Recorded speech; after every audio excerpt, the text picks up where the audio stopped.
in South Africa is that it is still relatively immature relative to the rest of the world.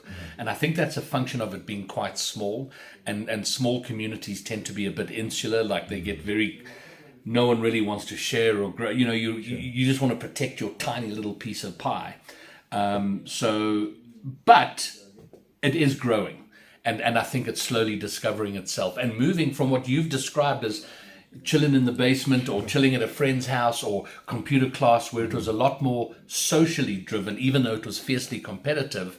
It's moving from that into a professional scene, and that transition can be difficult, it can be painful, and there's a lot of lessons to learn. So it's absolutely great. You mentioned Counter-Strike. I still think that's one of the bigger titles in the competitive esports scene. Something like Rocket League is relatively new and still quite niche, but coming into its own. Having said that about Rocket League, it is the highest paid esport in the country, which is kind of odd. It's a small game but pays a lot of money, and it is the most. It's the most publisher supported esport. In this region anyway, so it is growing. But now how do we understand the transition from we're just chilling playing games to this is a professional activity. If you're a pro player, this is your job. It's not, you're not just having fun. Sure, and that's obviously what I think the mission from your the community is, right? To kind of drive that across, to kind of make those clear differentiators, to say it's not just a game, right? And now, as you speaking about Rocket League, I think I've seen it. Right? It's like these cars and there's a ball and it's like football, right? You have seen it. I have seen it. So it's just quite an interesting game in itself, or what it looked like, right? And so how do people kind of get access to this? How do people stumble upon these types of things? Like Rocket League? Yeah. It tends to be often what's kind of some of the gaming platforms like Steam might promote it, or Epic Games. So you'll load up Epic Games and they might have a little promotion. So you see it, maybe there's a special of some sort or another. Or it's just it's community driven. I start playing and you're my big mate. Listen, we got to jam this game together. It's really good. And I think the bigger games tend to be driven that way. They're driven by community popularity. And we're certainly, and there's a number of factors. In Rocket League's case, it's a fun game to play, but it's a difficult game to play. And it has zero transferable skills. So if you are an excellent Counter-Strike player or PUBG, none of the things you've learned about how to aim, shoot, and kill other people is going to help you in Rocket League. And that can be hard. If you play CS really well, you get into Rocket League and you're complete rubbish, it can be hard to swallow that and learn a new game from scratch. So that's, I think it's an asset for Rocket League, but it has been part of the struggle to popularize the game. But it is very like, it is more like traditional football than even FIFA. And the reason I say that is because in Rocket League, you have complete control of the car. Every movement of the car, you control somewhere on the controller. So you have to practice specific things. Like in soccer, you want to improve your shooting from distance. You're going to shoot 100 balls at the top left corner of the goal. The same thing in Rocket League. You're going to practice how do you hit the ball, the speed, the power, the angle. All of that you control to get the power on the ball and so on. So that's the brief description of Rocket League. And you're in a car. It is soccer in a rocket-powered car, which sounds ridiculous. And unfortunately, with Rocket League, it's a game you have to see and play in order to go, I get it. This is really, really good. Sure. But to try and describe it is hard. In terms of accessing the game, I mean, it is available cross-platform. So PlayStation, Xbox, Switch, PC, and it's free to play. And unlike any other game, there's no pay to play. You can buy cosmetics, so you can change the wheels on your car, the boost that comes out of the back of the car, the decal, how the car looks. There's lots, but it's all cosmetic. There is nothing every car is a level playing field. They all, so you can't buy, if you got cash, you can't buy the thing that makes your car faster, or it flies higher or for longer, or any of that sort of thing. So it really is, it has an emphasis on mechanical expertise and being good mechanically, and I completely lost my train of Yeah, thought. no, 100%. I think that's good. And yeah, I see you wearing an Orlando Pirates t-shirt. Yes, and for a very specific reason. I want to unpack that. I am an Orlando Pirates fan, but probably not like you. So Well, it's very strange for me because I'm not much of a football fan anymore. I used to be. I used to love football. I used to love cricket. And then I got a bit disillusioned with the cricket scandal at the start of the century, and there was betting scandal. And I got, it broke me, so I kind of fell away from that. Then I get into Rocket League and have become incredibly passionate about it. And Orlando Pirates is a football club the only football club in Africa that is kind of seeing the vision of Rocket League in particular. I think they've dabbled in esport, but Orlando Pirates have a FIFA team, and they have, well, FIFA's an individual game, but they support FIFA and Rocket League. And they're one of the top two teams in the country is Orlando Pirates. And so I'm an Orlando Pirates fan, but not necessarily the football, which is kind of weird because I love Rocket League. And it fascinates me that, like yourself, I didn't even know. I'm willing to bet money you had no idea that Orlando Pirates had a Rocket League team. I didn't. I made the association that they would have a FIFA team. Yes. Right? Yes. Because of football. And but then if you think of Rocket League, it's football, and like you're saying, a lot more technical than the actual FIFA game. So it makes sense for them to kind of drive in that way, you know. And it's been amazing that they saw the vision of that, Sure. and have supported. And they've had a team for at least 5 years now. So it's been substantial. And last year their team went to the World Championships.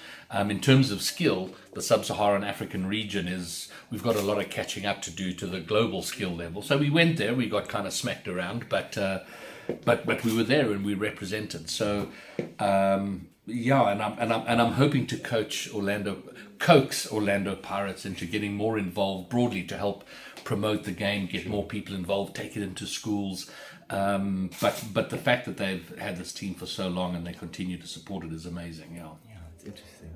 Interesting. And I was hoping I was hoping it would sort of spark a little bit of maybe the Chiefs, the Sundowns, others like. I'm thinking that would be like it's easy marketing ground, right? Absolutely, and they haven't, and I don't know why. And maybe in my ever growing to-do list in this area, I can find someone at Chiefs and Sundowns and others and go like, hey guys, how have you let Pirates get away with this for so long? I could help you cut that actually. Okay. Yeah. That would be fabulous. The reason also there's been an interesting, when was it, 3 years ago, the first time I stumbled upon esports was in the Soweto community. They did something called Ikasi e-gaming. Why do I know about that? It's ringing a bell, yeah. So that name has been running with me for the last 3 years, and every time I think of esports, they come up, right? Yes. I have the guy's number, so I maybe need to reach out with him. But that's kind of also where now a lot of I think my access question also came from that angle, maybe wasn't worded right. It's like, how do we... And I guess it's difficult because, I mean, if you look at golf Formula 1... No. I know exactly what you're going to ask. How do we bridge that gap? The broad access. I don't have an answer. Can you play to it that. on your phone? So there is a mobile version of Rocket League, and it's actually it's a different game. It looks different. Its mechanics are different, similar in some way. But yes, there's Rocket League Sideswipe, which you can play on a phone. Absolutely, and that works quite well. But it is, if you look like Counter-Strike, they have the same access problem. And when I talk about taking Rocket League into schools, I am acutely aware that immediately, in all practical terms, we're excluding 85% of schools. It's a massive problem, and I don't know how we solve that. And it's getting harder with our load shedding, our whatever. We have to address it. I don't know how. And I don't know. It's a difficult one, yeah. I know. So is it? Everyone has a role to play. So the role I see myself playing is I want, because Rocket League from a pure prize pool point of view is so big, yet as a broadly known game, it's not very big. I want to promote Rocket League. I want Rocket League to be well known. I want the top players in Rocket League to be superstars. I want them to be household names. So along that way, you start to attract brands. brands see the opportunity to get involved. And that brings money. And when there's money, there's bigger opportunities to do more things. You can take it to more people. You can promote it more. And hopefully along the way, that starts to then provide a means and a path to access. But it is tough, yeah. It's a tenuous theory, but it is very tough, and it's something that is absolutely in my mind. And if I had any means to, like, okay, this is how we do it, Sure. I'd be there. I'd be keen to be involved. But for now, it is. So mobile is a way, because that's certainly more accessible, and there is a So even though there's a mobile version, there's not a mobile esport version. Although mobile gaming, it has to be said, is becoming more.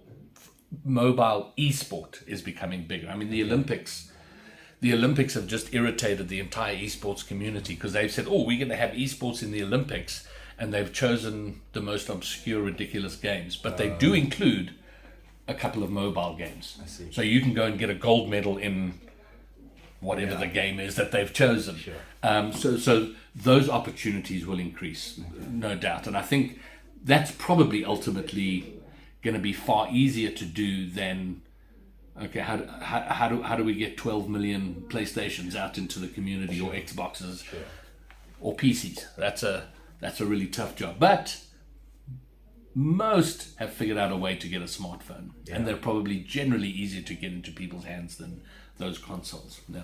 Okay. No, interesting. I think for most part, I have a lot of the answers to the questions that I had. Okay. What does the future look like for Ryan? Okay, so my interest in all of this is, and why I'm doing this sort of thing, being here talking about it, is there are kind of three things I want to do. I want to popularize the game. I want to let young people know about it so they can get involved. I want to explode the database, the player base, but then also parents, because parents have a justifiable concern about their kids and video games, and what sort of games they're playing, how much time they're spending, and then the belief that it is a waste of time. And I want to start to change that perception, change the conversation around that, because there are opportunities, life opportunities, for young people in this game, and they need the help, guidance, and encouragement, motivation from their parents to do it. I mean, these are, there is a youngster in Cape Town who has just started university. He plays for the top Rocket League team in the country. Through his success in Rocket League, he's paid just about for his first year of university. He's paying for his apartment to live near the university. That has come from his winnings through Rocket League. That's amazing. So someone who's 15, 16, 17 years old can earn money, can earn pretty damn good money for someone of that age. Scary, yeah. Which is A, amazing, but B, as you've just said, scary, because you think of yourself, when I was 17, I had no money whatsoever. Sure. Suddenly earning, there needs to be guidance, because you lose your mind. You want to go rush out and blow all the money, so you need, and then there's also contracts involved. You're going to go play for a top team. There needs to be help. What does a 16-year-old know about signing a contract? Sure. Nothing. So it introduces other conversations. Parents must be aware and not take the view of like, okay, I want to restrict gaming. I don't want them involved. I want to try and lead them in another direction. There are opportunities there, fantastic opportunities, but it is going to require the involvement and conversations by parents. So that's an element that I want to address. Parents being aware and not being afraid of it. It's the same conversation you'd have with your kid if he was like, okay, I want to go and be a fireman. I want to go and be a doctor. I want to, I want to leave school and go and be an actor. There would be a same weird, awful, awkward conversation. Those all need to happen and must happen around esport, because the people who succeed most are youngsters. You're looking 16 to 20. By the time you're 23 years old in esport, I love it. I follow these guys on Twitter, and the guys like, okay, 23 now, time to retire. What? That's insane. It's madness, and you're like, what? But so it is a relatively brief career, Sure. but so many opportunities, not just financially, from a network point of view. You're making friends in this community that you'll have for life. Sure.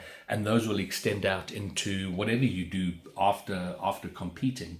But then also the organization around esports, broadcasters, commentators, analysts, graphic designers, video editors. There is content. I mean, you're all about content, you know that. So there is a broader industry that there's a potential for them to be in post their competitive careers. So all of these things, and also I guess in a way to change the minds of because someone who's 15 goes, wow, I could play games and make money. Yeah. But they also don't understand that this is now a job. Yeah. And whatever you did for fun, when it becomes your job, everything changes. The expectations. Exactly. Yeah. And one day you wake up and you're not feeling it. Well, tough, bro. You know, when you wake up in the morning, you don't feel like working. No one's going, okay, well, you can work. It's like, get your ass out of bed and go and work. So it's a new dynamic, a new, and they have to mature into that and be professionals and understand what it means to be a professional. So it's multi-layered. So that's what I want to do. I think that this game is just so amazing. It has so much potential for so many things. And I want to sort of bring it into the mainstream as much as I can. Cool. No, I'm happy. Excellent. 100%. I Good think stuff. that was